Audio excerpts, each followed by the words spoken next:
Vamos Está lá. ao vivo? Está escrito ao vivo. Ao vivo. Tá dando um delay, estamos esperando ao vivo. O pessoal já está entrando. O pessoal está entrando, boa noite. Boa noite.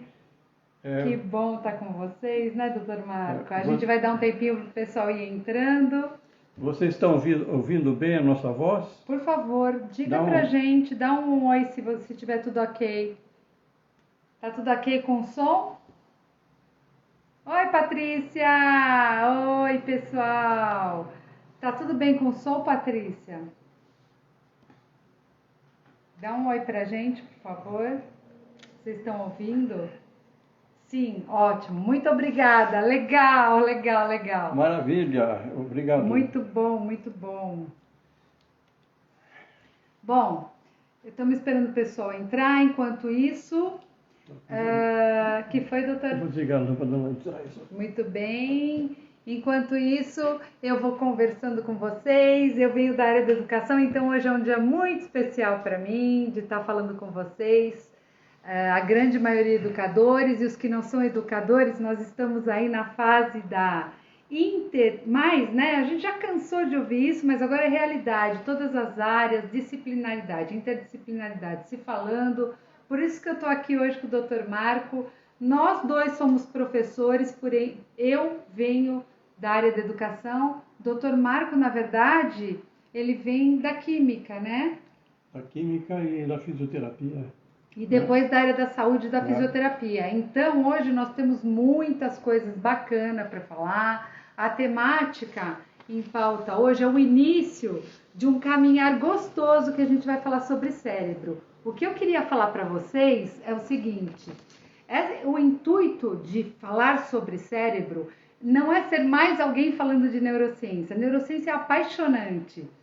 É falar de neurociência de uma forma de bate-papo gostoso para nós entendermos esse local da neurociência dentro daquilo que nós fazemos, né? Dentro daquilo que a nossa profissão cabe. Então a gente vai fazer uma viagem pela neurociência cognitiva, né, doutor Marco? Maravilha. Isso. E aí a gente começa, doutor Marco, falando o quê? Desse cérebro, né? Mas será mesmo, doutor Marco, que o cérebro é o palco da aprendizagem, como dizem? O cérebro ele é um tanto complexo. Né? É bastante tão complexo que hoje a gente traz a primeira fase, que vai ser uma sequência, cérebro como parte de um sistema. Palavras bonitas, né? Mas nós, pedagogas, queremos saber mais, nós queremos saber o beabá. Então, vamos direto do significado da palavra, né? Doutor Marco, sistema, o que seria um sistema? Basicamente, um sistema é um conjunto de elementos integrados, né? Que tem uma certa função, né? E que eles interagem entre si. Você pode falar sistema solar. O sistema solar é um sistema constituído pelo Sol, pelos planetas, pelos asteroides que orbitam, né, pela Lua, pelas luas, que tem várias luas. Então, quando você olha o sistema solar, você não vê o Sol, você vê um sistema solar. Ah, né? Então nós estamos falando hoje de um cérebro, mas nós estamos falando de um cérebro dentro de um sistema, ou seja, fazendo parte de um sistema. É isso aí, doutor Marco? Que sistema é esse que o cérebro faz parte? Então, nós temos aproximadamente 11 sistemas no nosso corpo, né? Ele faz parte de um sistema chamado sistema nervoso. Tem outros sistemas, tem o sistema cardiovascular, tem o sistema respiratório, digestório, tem o sistema imunológico, sistema hormonal, ou seja, doutor sistema Marco, ósseo, tegumentar. Ou seja, nós estamos falando do ser humano, que o ser humano é um conjunto de sistemas. Dentre eles, hoje nós vamos falar do cérebro como parte desse sistema, certo? E o cérebro é apaixonante e o cérebro tem tudo a ver com educação. O cérebro, né, doutor Marco, ele é um órgão como qualquer outro, certo? Cada órgão tem sua especificidade, não é? E você tem o fígado, tem o rim, tem o coração, tem o baço, o pâncreas.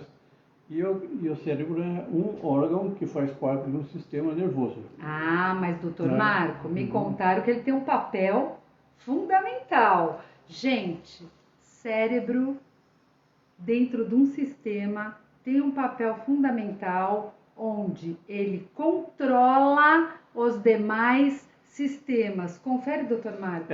Na realidade, os sistemas são integrados, né? Então, eles se influenciam mutuamente. Por exemplo, o sistema nervoso, ele influencia o sistema imunológico. Mas o sistema imunológico também influencia o sistema nervoso. Ah, então não tem principal, doutor Marco? Não. Tem o principal, vamos lá, o centro seria o sistema nervoso central. Do central sai o sistema nervoso autônomo e ele está integrado, ele não vive sozinho. Ele tem uma função de integração de diversas partes. Certo. Por exemplo, você tem aquilo que a gente chama do sistema nervoso periférico. Então vamos lá, você tem o cérebro, tem a medula, da medula sai o sistema nervoso periférico. Então o sistema nervoso central é tudo aquilo que está dentro da caixa de ossos. Ah, doutor Marco, isso é importante para eles saberem. Nós, pedagogos, nós não aprendemos certo detalhe que a fisioterapia traz para a gente. Então, vamos organizar isso? Se eu estou falando de cérebro, que está dentro de um sistema, vamos organizar isso. O doutor Marco já trouxe o sistema nervoso central, o sistema nervoso periférico. Então, vamos com calma. Eu vou explicar para vocês a confusão que está havendo entre cérebro, sistema, quando as pessoas falam. Muita gente chama de cérebro o conjunto que na verdade é composto de cérebro, tronco encefálico, cerebelo, que nada mais é que... Então, você tem a estrutura principal, que é o encéfalo. O encéfalo. Isso. Do encéfalo nós temos a medula. Isso. Então nós temos duas partes do sistema nervoso central, encéfalo e medula. O encéfalo, ele é dividido no cérebro, no cerebelo e outras estruturas, que nem o tálamo, por exemplo, fazem parte dessa estrutura. Tá bom. O tronco cerebral. Mas eu vou puxar o saco do cérebro. Calma, Me contaram que o cérebro, ele integra todo esse sistema, doutor Marco. Ele recebe a sensação de calor, porque conta para eles que o cérebro é uma casquinha, doutor Marco. O cérebro dela é uma casquinha.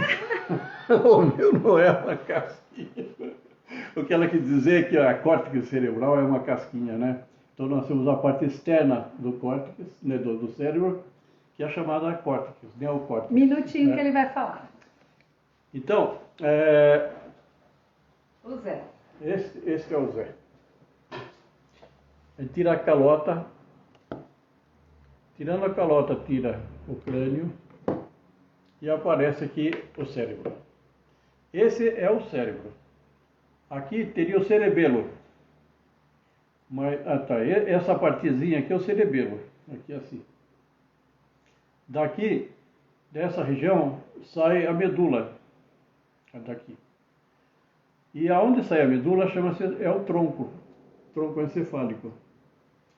Quando você vê o cérebro, então, ele é dividido entre o hemisfério direito e o hemisfério esquerdo. E eles estão ligados por uma estrutura que não dá para ver aqui, né, mas é chamado corpo caloso. Isso.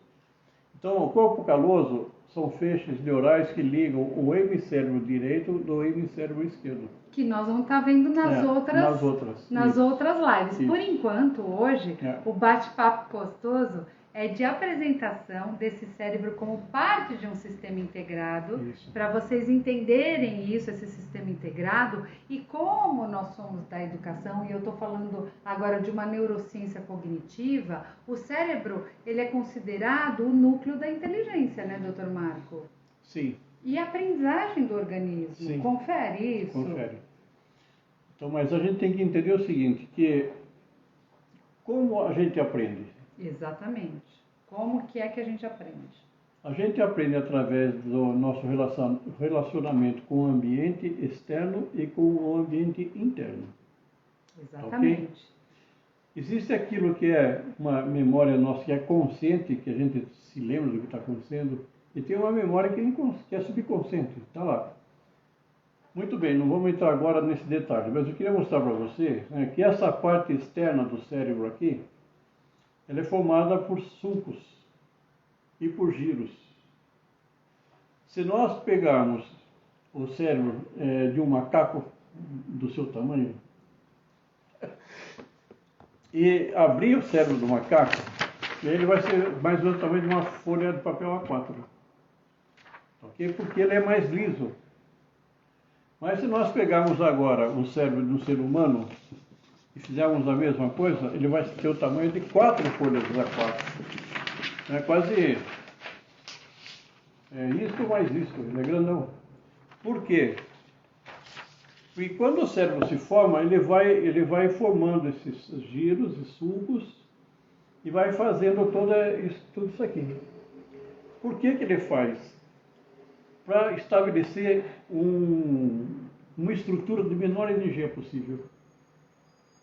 Então, chama-se você fazer com que a tua estrutura fique do menor nível de energia possível, que chama entropia. Que o cérebro, a função do cérebro, uma das é economizar energia, Isso, né? isso. Então, mas esse nosso cérebro, doutor Marco, ele controla o comportamento, né? Seja ativando músculos, seja causando a eliminação, a secreção de substância, para que essa máquina humana, ela funcione.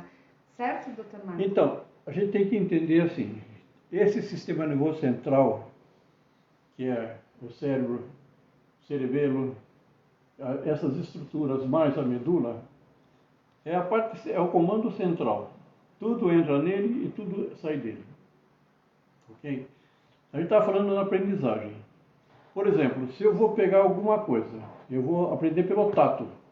Vou entender uma superfície rugosa, por exemplo. Ok?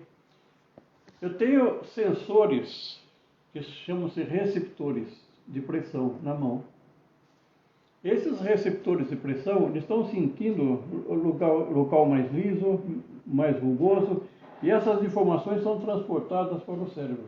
Ah, então o doutor Marco está querendo dizer que nós aprendemos primeiramente pelos órgãos dos sentidos, Isso. Como nós percebemos o mundo, como essa informação chega do meio externo o meio interno e se transforma em informações. É processado e se transforma em informações e aprendizados. Então, o tato é um dos nossos sentidos. Mas o que é importante é o seguinte, que quando você está de olho fechado, você pelo tato consegue saber se está quente, se está frio, se ele é rugoso, se ele é liso, se ele é pesado, se ele é mais leve. Uma pena, você sente uma lixa, uma pena. Então, você não precisa estar olhando. Mas a segunda função, por exemplo, seria a visão. Mas quando eu vou fazer o tato, eu estou exercendo uma função motora sobre a minha mão. Então, na realidade, esse sistema periférico, ele vai pegar as informações através do tato, vai trazer para o cérebro, e o cérebro vai falar o que eu vou fazer com essa informação. Eu posso simplesmente jogar isso fora. Ou seja, então é chamado de somato sensorial. Somato porque você mexe a mão e ao mesmo tempo você sente. Então esse é uma das estruturas comandado pelo sistema nervoso central. Pessoal, esse somato sensorial vai estar aparecendo nas próximas lives quando a gente fizer toda a divisão do cérebro e aparecer estrutura e funcionalidade. Isso. Então a gente traz para vocês hoje que o cérebro ele faz parte de um sistema. Estou repetindo para a gente fazer e tecer esse conhecimento junto. Que esse sistema ele trabalha todo integrado, certo?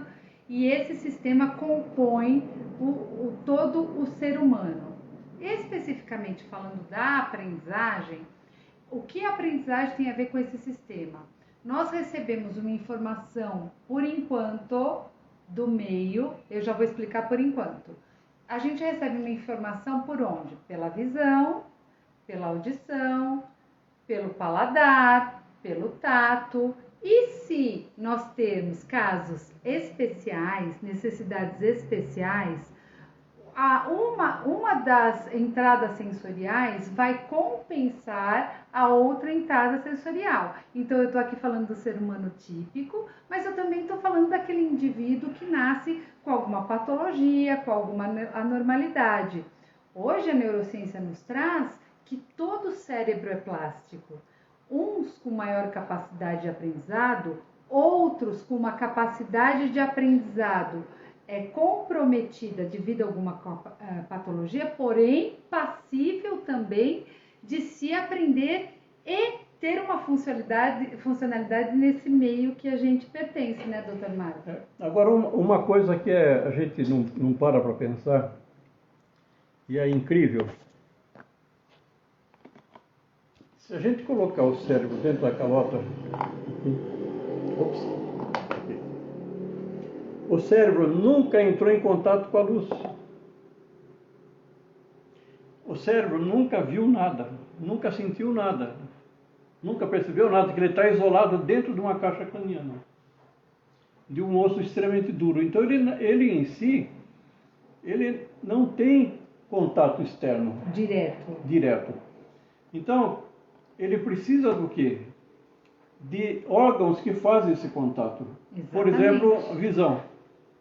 Agora, é tudo muito louco, porque a luz, ela atinge o olho, sensibiliza a retina.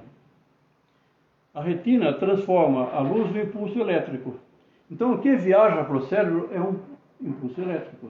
Exatamente, não que é processado e transformado em informação, Isso. Né, doutor Marco? Mesma coisa, a gustação, a olfação, então, a audição. Tudo isso são estímulos externos que são convertidos em sinais elétricos. Esses sinais elétricos viajam para determinadas regiões do cérebro e o cérebro vai se interpretar aqueles sinais elétricos. Então, na realidade, a gente não vê o mundo. A gente não é de uma forma direta. A gente vê através de uma forma indireta. Isso é extremamente importante. Porque se você pegar, por exemplo, a luz, ela tem um espectro tão grande e a gente consegue ver só uma parte dela. Existe uma realidade que a gente não vê. Existe uma realidade. Falar com um cientista é complicado, mas eu vou explicar o que ele está querendo dizer. Pessoas queridas, pedagogos, educadores, coaching, todo mundo que trabalha com aprendizagem, né? O que acontece? Quando o indivíduo não tem nenhuma patologia e mesmo assim apresenta dificuldades de aprendizagem, veja bem o que o Dr. Marco falou. Os nossos órgãos do sentido captam, transformam em ondas elétricas que são decodificadas. Isso. E elas são traduzidas para provável comportamento. Isso. O que acontece se eu não tenho nenhuma patologia e esse indivíduo está apresentando uma dificuldade específica de aprendizagem, seja ela com cálculos, seja ela com leitura, uma dislexia, seja ela... Temos várias coisas. Por exemplo, na hora do processamento da luz, esse processamento, por algum motivo, ser feito de uma maneira fora do padrão de funcionamento normal, e nós temos aí o que eles chamam de síndrome de Irlen, uma dislexia da visão. Vocês estão entendendo que não é um problema no órgão em si, e sim no processamento? Desculpa, pessoas. Vamos lá? Então, pois não, doutor Marco? Não, ele está falando sobre os daltônicos, né? Também. Então, eu me lembro, meu filho, quando era, sei lá, tinha 4 anos, na época, no Brasil não tinha esses MM, né? Eu trouxe dos Estados Unidos. Então, eu abri vários MMs e falei, vamos separar por cor? Vamos. Então, ele separou branco, vermelho, azul, marrom, e junto com o marrom foi o laranja. Falei, filho, vamos separar então. Aqui é marrom, aqui é laranja. Separei, ele colocou de volta. E para ele, laranja e marrom era a mesma coisa. Foi aí que o doutor percebeu? Foi aí que eu percebi, numa brincadeira com aqueles MM, em que ele era daltônico. Agora, imagina isso na escola. Ele teve uma dificuldade grande na escola, porque a professora pedia para ele pintar de uma cor e pintava de outra. Sem saber. São os casos de, desculpa, DEPAC. Peraí, DEPAC, nós estamos falando o processamento auditivo central. Então, eu estava falando da síndrome de Irlen, que é o processamento da visão. O DEPAC é o processamento auditivo, então é por parte da audição, onde eu não tenho nenhum problema da estrutura no órgão, né? Mas eu tenho um problema, uma deficiência no processamento, né, doutor Marco? Que ele pode ser mais lento, ele pode desviar, e desviando ele pode ser traduzido em um som determinado que não se equivale a fonologicamente o que nós chamamos de V, ele pode trocar por outra letra. Então, DEPAC realmente é uma questão de falha no processamento auditivo. Para quem perguntou, é isso mesmo. Agora, você vê que interessante, né? Eu sei onde minha mão está. Eu não preciso estar vendo minha mão. Olha que curioso, gente. Pensaram nisso? Eu sei onde o meu pé está. Posso ficar com o olho fechado que eu sei onde minha mão está. Eu sei que eu peguei o Zé, trouxe o Zé para cá, com os olhos fechados, coloquei de volta. Como é que eu sei? Como? Essa é a pergunta. Como é que eu sei? Alguém sabe? Nós temos receptores articulares. Esse receptor articular, ele manda informação para o cérebro de onde está a tua mão. Então, nós falamos inicialmente, uma parte do aprendizado de fora para dentro, mas nós temos de dentro para dentro. Por isso que eu quis dizer, a priori, de fora para dentro. Isso. Mas nós temos toda uma maquinaria, uma estrutura biológica muito bem arquitetada, também fazendo a tradução de informações, né, doutor Marco? Isso é chamado de propriocepção. A propriocepção é a percepção de si próprio. Vamos resumir assim. Então, eu não preciso saber onde está minha mão para estar mexendo com minha mão. Imagina se eu tivesse que estar olhando minha mão, olhando meu pé, olhando... A gente ficaria louco. Então, existe a propriocepção, existe também a exterocepção. Então, alguns órgãos mandam informações para a gente. Por que dói o fígado? Por exemplo, normalmente o fígado não dói. Por que dói o estômago? Normalmente o estômago não dói. Só dói quando tem alguma coisa errada. Enquanto tem alguma coisa errada, ele manda informação para o cérebro. Agora, você imagine só, se a gente tivesse que estar o tempo inteiro observando nossas vísceras, observando cada detalhe do nosso corpo e ainda fora. Então, nós temos um sistema muito inteligente, muito bem integrado. E o que isso hoje, no primeiro encontro, na primeira conversa, traz de benefício para vocês? Traz de benefício para vocês que quem trabalha com aprendizagem tem que saber que todo esse sistema precisa ser estimulado e que existe muito mais do que nós temos de informação. Por exemplo, nós temos de informação que nós temos 5 órgãos do sentido. Na verdade, a propriocepção é considerado um outro aparato dos sentidos também, que é essa capacidade que a gente tem de percepção do corpo no ambiente. Olha que bacana isso! Isso explica o porquê daquela brincadeira de cobra cega. Desenvolver a propriocepção, que é tão importante, essa percepção do meu corpo no ambiente.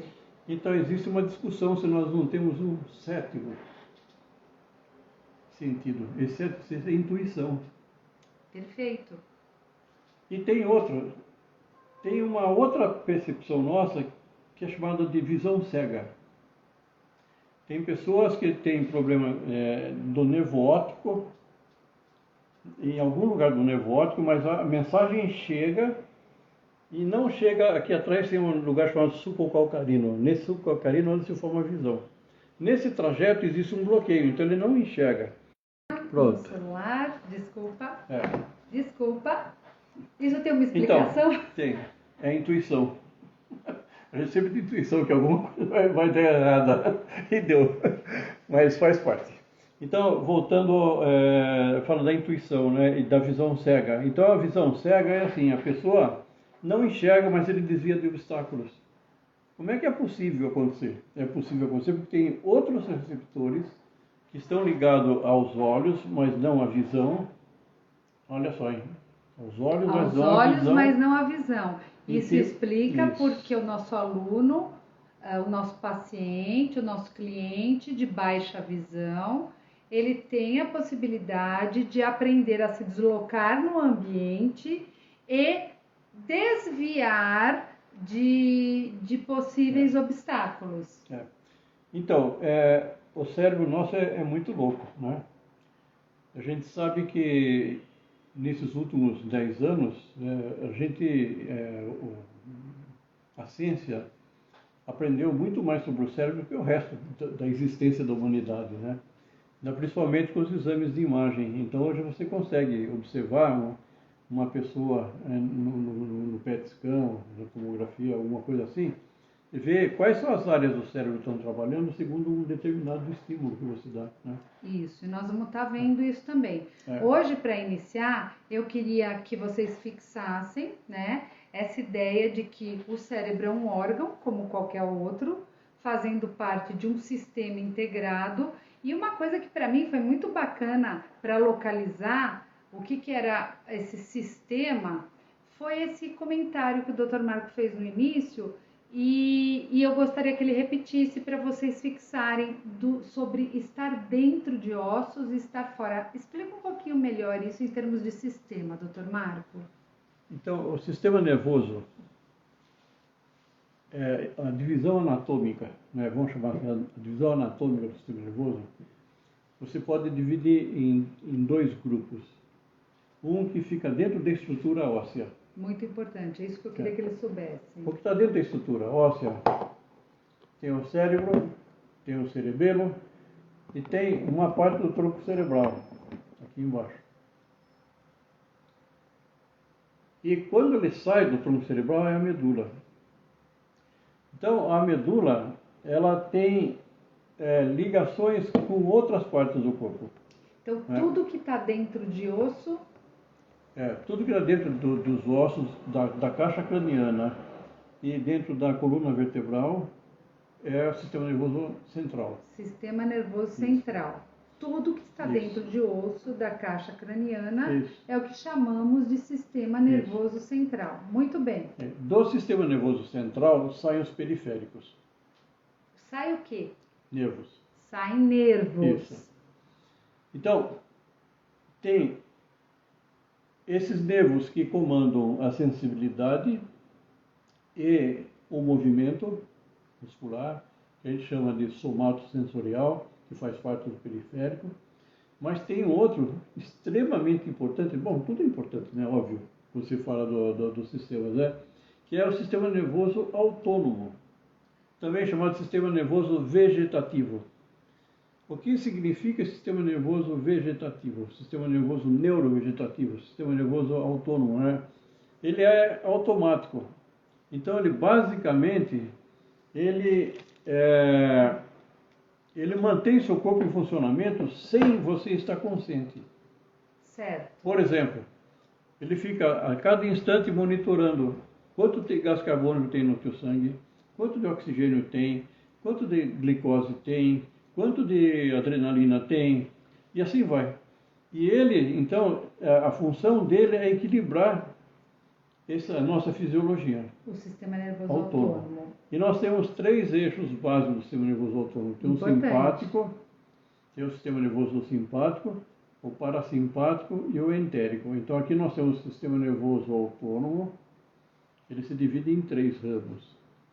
O entérico, basicamente, toda a parte gastrointestinal nossa, que alguns chamam de segundo cérebro. Tem o sistema parasimpático, que é digestão e descanso. em inglês falando rest and digest, e o simpático, que é fight and flight, luta e fuga. Então nós temos os três que tem que trabalhar em harmonia, em equilíbrio. Ai, isso é muito lindo. Isso é muito lindo, porque nós professores, a gente escuta o tempo todo. Oh, bacana, né? Bacana.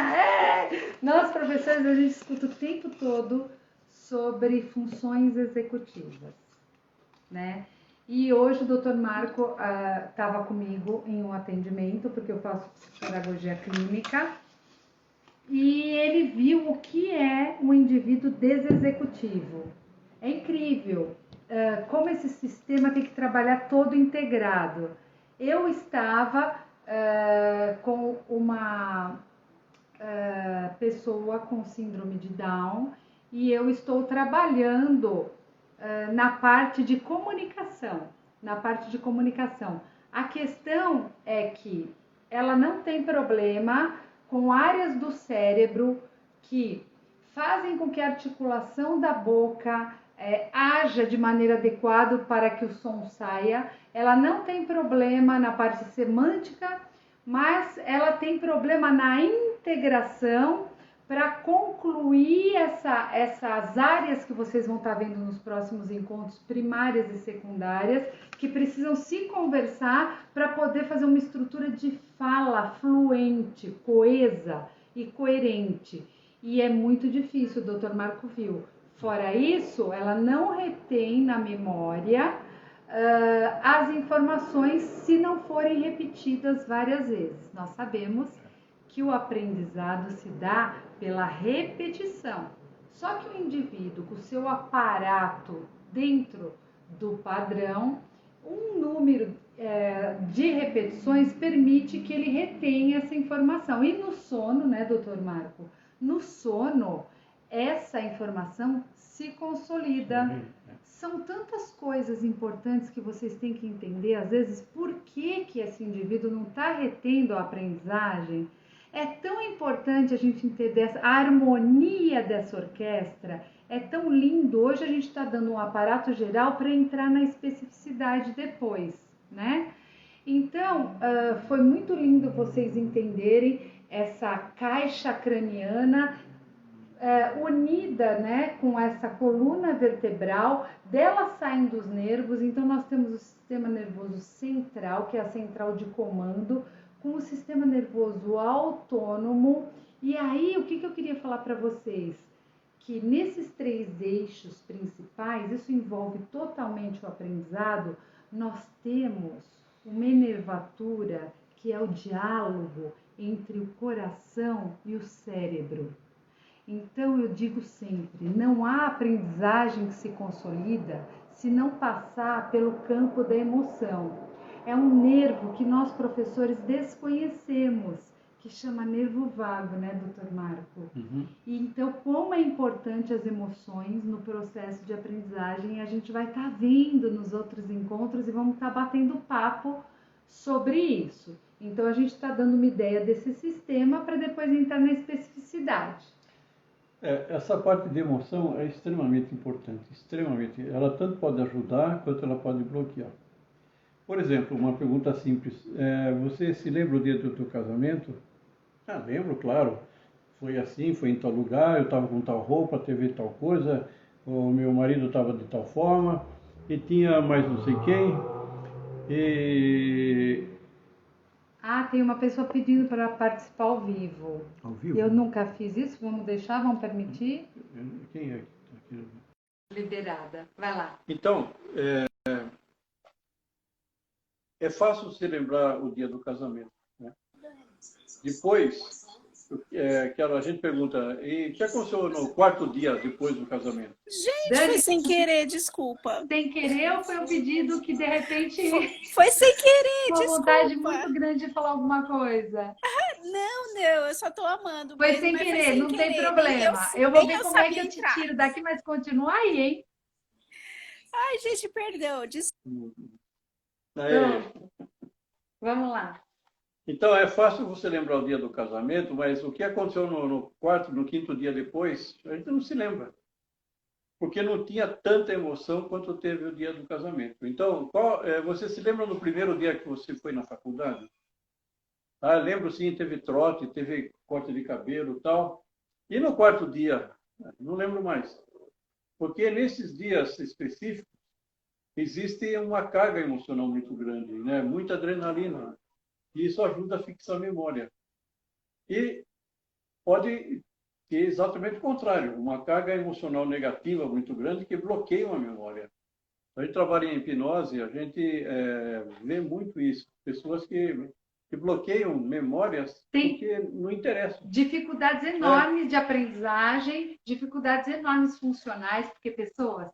Quando eu estou falando de aprendizagem aqui com vocês, eu estou falando de aprendizagem considerada uma adaptação ao meio. Não só aprendizagem de alfabetização, aprender coisas novas sobre o trabalho, sobre tudo, né? Então, as emoções influenciam muito. E como vocês podem ver, a gente está falando o tempo todo de memória. Memória está diretamente conectada com a aprendizagem. Alguns autores, eles nem separam memória de aprendizagem, mas eu considero que a memória está dentro do sistema e do processo de aprendizagem. A consolidação da memória, para haver essa consolidação, precisa ter as emoções equilibradas, e também essa consolidação, ela depende muito do sono. Então, é muito importante quando a gente for entender por que o indivíduo está com dificuldade de processo de aprendizagem, se ele está com um soninho regulado, né? Verificar, ter esse olhar atento, né, doutor Marco? E uma coisa importante é a repetição, né? E no início em 1900, mas aproximadamente 1900, 1905, se começaram a fazer estudos mais detalhados do sistema nervoso, né? E aí descobriu-se que o cérebro contém os neurônios. E nós temos por volta de 96 bilhões de neurônios. E mais 10 vezes isso, 960 bilhões de células da glia. Espera só um minutinho. Então nós temos doutor, trilhões de células. Quando eu comecei a estudar neurociência, na minha época, que já faz tempo de pedagogia, eu não entendia direito o que é neurônio. Pode explicar? Neurônio é a célula nervosa. Que está onde? Está no corpo inteiro. Certo. Você tem, na ponta do dedo do pé, você tem o neurônio, porque a hora que você cutuca, você sente. Certo. Né? Então, ele tem distribuído no corpo inteiro. Não existe 1 milímetro quadrado que não tenha uma terminação nervosa ou não passe o neurônio. Sim. Em todo lugar tem. Então, não é só no cérebro? Não. E qual é a diferença? Então, no cérebro, você tem, principalmente na parte superior, na calota, na calota, na córtex, né? Na parte superior, você tem o núcleo dos neurônios, né? Então, aí forma uma parte onde tem a maior parte da aprendizagem está relacionado a isso. Mas tem outros núcleos também. O que são esses núcleos? Bom, então vamos voltar. O neurônio é um negócio assim. Aqui você tem uma coisa chamada dendrito. Aqui dentro você tem aquilo que se chama núcleo. E você tem o prolongamento que se chama axônio. Tem células neurais que são muito longas, muito longas. O axônio é muito longo, tem 1 metro de comprimento. Mas tem outros que são micro, muito pequenininhos. Então, toda essa quantidade de células que tem específico para a condução de impulsos nervosos.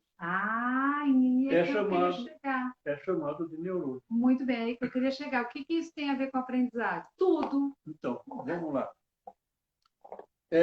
1900, né, 1905, por aí, quando você começou a estudar melhor o cérebro, que começaram a desenvolver técnicas que observavam neurônios. Antes não se conseguia ver neurônio. Punha no microscópio, era um borrão só. Depois, com a especialização de corar esses neurônios, dá para você ver no microscópio. Ramon e Cajal? Ramon e Cajal, Então, eles coravam e viam. Então, o que acontece? Aí veio o primeiro fundamento, o primeiro, como é que se chama? Teoria? Não. O primeiro postulado. Postulado. O primeiro postulado da neurociência é assim: os neurônios que trabalham juntos permanecem unidos. Ou seja, quanto mais você estimular uma determinada rota neural, mais você consolida aquilo que você está fazendo.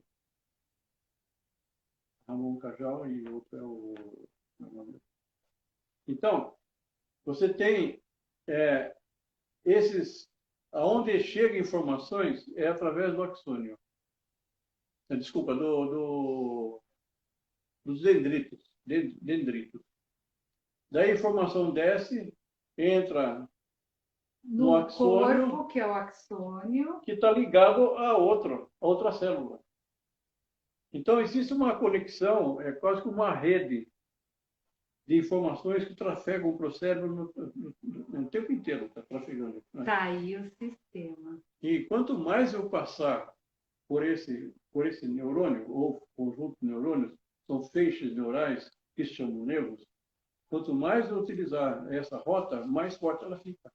Por isso que na aprendizagem é extremamente importante a repetição. A repetição para fortalecer esses caminhos neurais.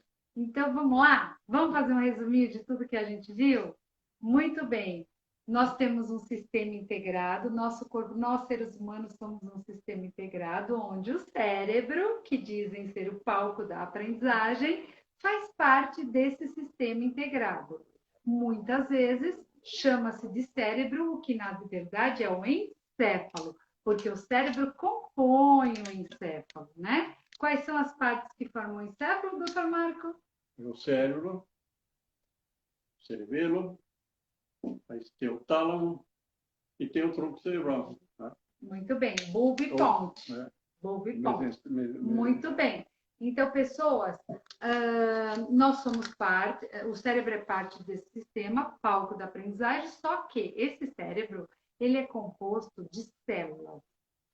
Células que possuem sinais elétricos para se transformar em comportamento. Comportamento é aprendizagem. Como que isso se dá? Lembra que a gente falou dos órgãos dos sentidos? Nossos órgãos dos sentidos captam a informação, passam para regiões dos cérebros específicas que a gente vai estar vendo no próximo encontro, e aí decodificam, então tem a área primária, área secundária e a área terciária. Área que recebe, área que processa e a área que integra para transformar em comportamento. É sensacional essa arquitetura, esse sistema todo. E a gente vai estar vendo nas próximas conversas. E aí, vamos lá, doutor Marcos, pode continuar. Que a gente já está em 15 para as 9. Então, todo esse sistema ele é complexo. A gente fala muito do neurônio, isso, que é extremamente importante, né? Sem ele nada acontece, mas ele sozinho também não sobrevive. Então tem essas células chamadas células da glia, ou células gliais, que compõem uma parte substancial do cérebro. É 10 vezes mais células da glia do que neurônio. O que essa célula da glia faz? Essas células. Bom, não vou entrar em detalhes, tem o oligodendrócito. Principal, elas alimentam os neurônios, né? Uma das funções é alimentar os neurônios, a outra função é uma função imunológica, na realidade, de tirar vírus, bactérias que por acaso entrem.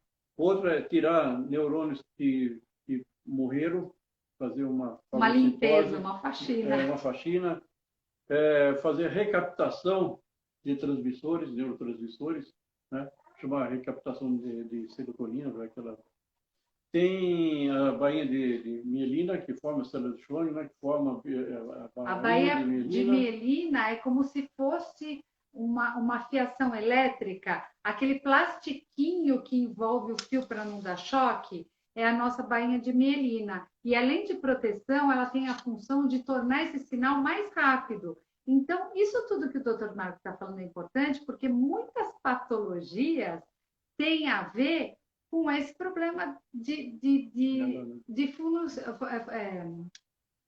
de a célula da glia não conseguir exercer todas as suas funções, que é a de proteção, que é a de eliminação das células que não precisam mais, e às vezes dá um curto-circuito, causando alguns transtornos do comportamento e transtornos de aprendizagem também. Então, é um sistema realmente muito complexo.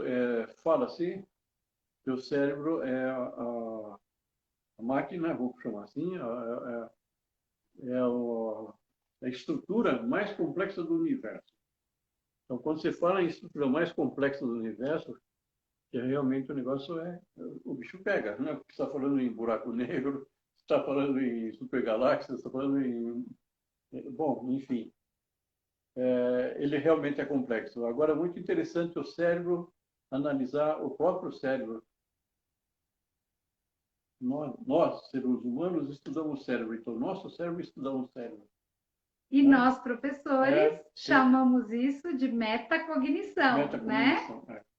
Então, é extremamente importante entender alguns princípios da neurociência, né? Porque a neurociência vê o ser humano nas diversas formas, né? Da biologia, do comportamento, da molécula, e assim vai. Então, você pode... por exemplo, hoje estão trabalhando em supercomputadores para simular o comportamento do cérebro. Só que já conseguiram fazer 1 milímetro cúbico do cérebro de um rato, usando centenas de supercomputadores. Então, é extremamente complexo. É muito complexo esse sistema, ok? Então, nós vamos falar para vocês que nós viemos hoje abordar o sistema em si para que a gente pudesse entrar em outras temáticas. Então, nós vamos estar falando com o tempo desenvolvimento do cérebro. Então, desde o desenvolvimento intrauterino até a parte madura do cérebro, a gente vai estar falando sobre isso no próximo encontro, que vai ser dia 7 de outubro, na quarta-feira. No dia 9 de outubro, nós vamos estar falando do desenvolvimento cognitivo. Então, falamos do desenvolvimento do cérebro enquanto a parte biológica, estrutural e funcional, e depois especificamente da cognição e aprendizagem. No dia 13 de outubro, a gente vai estar falando sobre a plasticidade cerebral, esse fenômeno que a neurociência trouxe há pouco tempo, nos trazendo muita esperança e nos trazendo a máxima que todo cérebro é capaz de aprender e que o cérebro não está fadado ao declínio cognitivo absoluto no final da vida. Então, nós vamos estar falando sobre isso no dia 15 de outubro, semana do Dia dos Professores, semana do Dia das Crianças. A gente vai estar falando sobre emoções e aprendizagem, né? Uma coisinha mais leve, muito gostosa. E no dia 23 de outubro, para se despedir dessa temática, a gente vai estar falando de alguma coisa que acomete todos nós, nossas crianças, nossos alunos, que é o estresse, uma barreira na aprendizagem. A gente vai estar falando muito sobre a neurofisiologia do estresse, tá? Para que vocês possam entender o estresse. Repete as datas, vamos lá, dá tempo. 7 de outubro, quarta-feira, desenvolvimento do cérebro.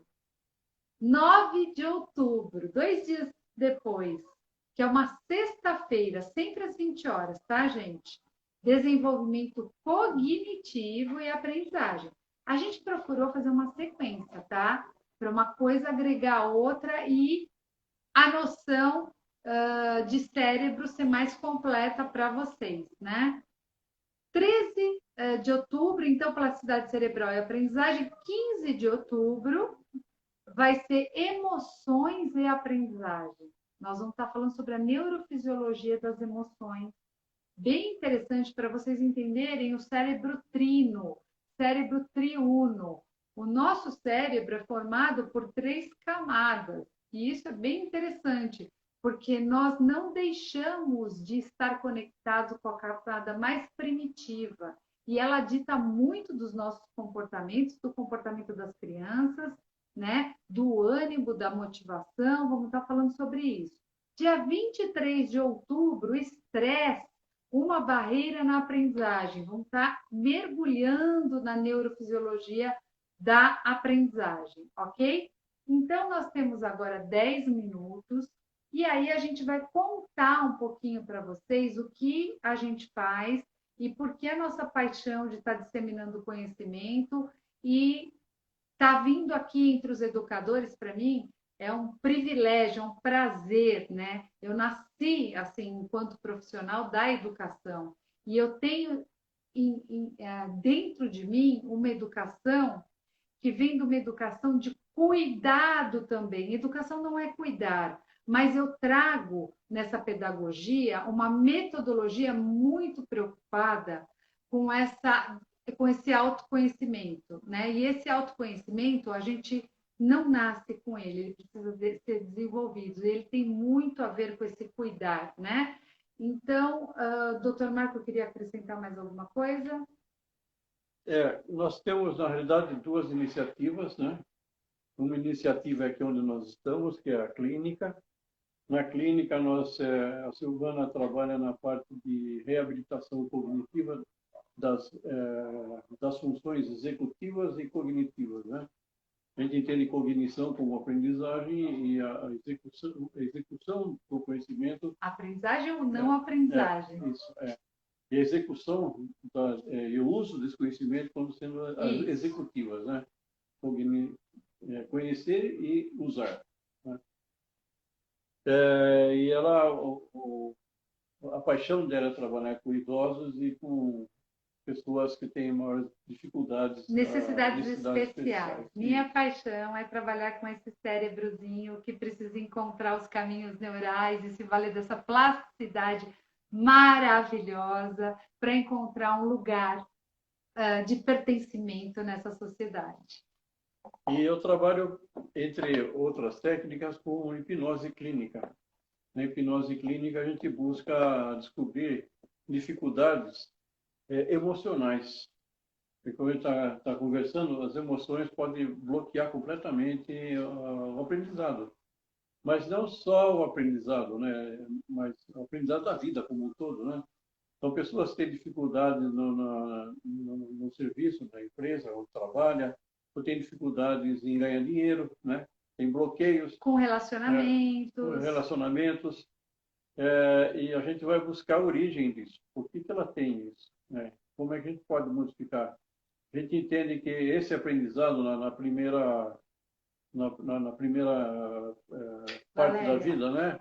Até os 8 anos, então a criança não tem muito discernimento. E aqui você fala para a criança, tem grande chance de colar, de grudar. Isso, né? É importante, a gente está falando isso não só por promoção, porque, por exemplo, até os 7 anos é onde se instalam os traumas, que você vai carregar para o resto da sua vida e muitas vezes são impedimentos para você seguir adiante. Esses traumas, eles se transformam em bloqueios, muros que às vezes a pessoa não consegue ultrapassar.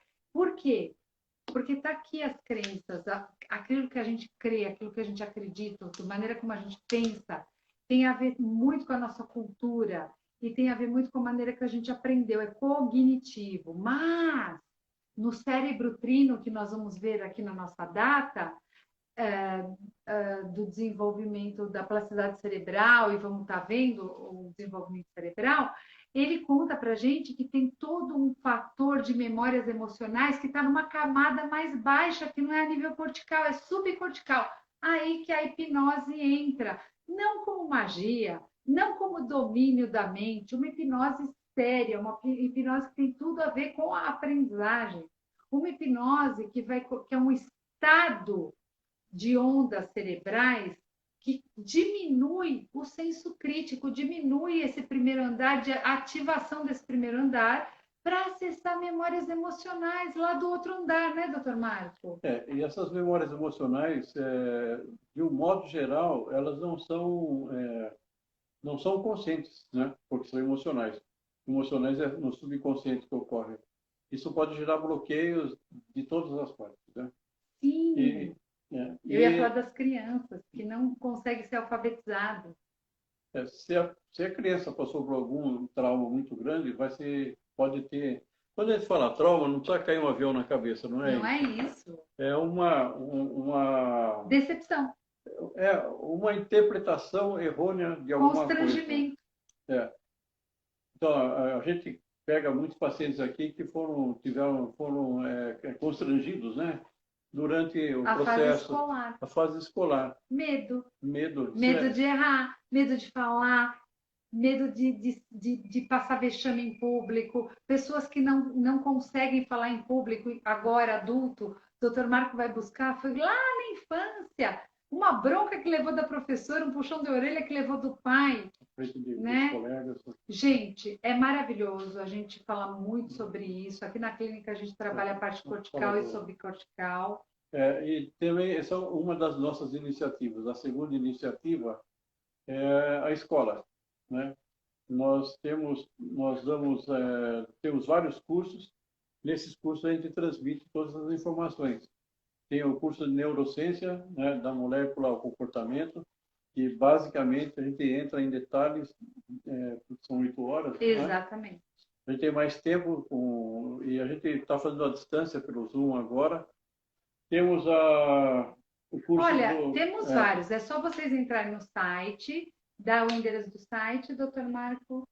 www.intelectusclinicaescola.com.br www.intelectusclinicaescola.com.br, tá? E no Insta é Intelectus Oficial, tá, gente? Intelectus Oficial, tá?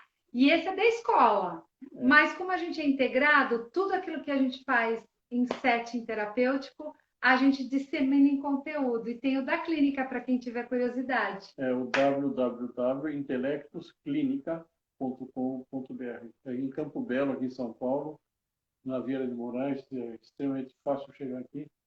E vocês podendo, façam uma visita para a gente. Acesso aos cursos, entra no site. A gente tem grupo de estudo free, gratuito, que a gente constrói conhecimento. Temos cursos mais aprofundados, que aí tem o valor. A gente está quase chegando na hora. E aí, então, qualquer informação, entra no site e nós vamos estar voltando em breve. Convide os amigos de vocês. É uma neurociência de uma forma didática, gostosa. Façam perguntas. Estamos super à disposição. Vamos construir conhecimento juntos. Vamos ser didáticos, vamos ser pedagogos, né? Então, um grande beijo para vocês. Até a próxima. A gente espera vocês. Espalhem para todo mundo que vale a pena. Neurociência na educação. Um beijo enorme. Eu vou encerrar antes que caia. Tchau, beijo, pessoal. gente. Obrigado pela presença. Encerrar o vídeo.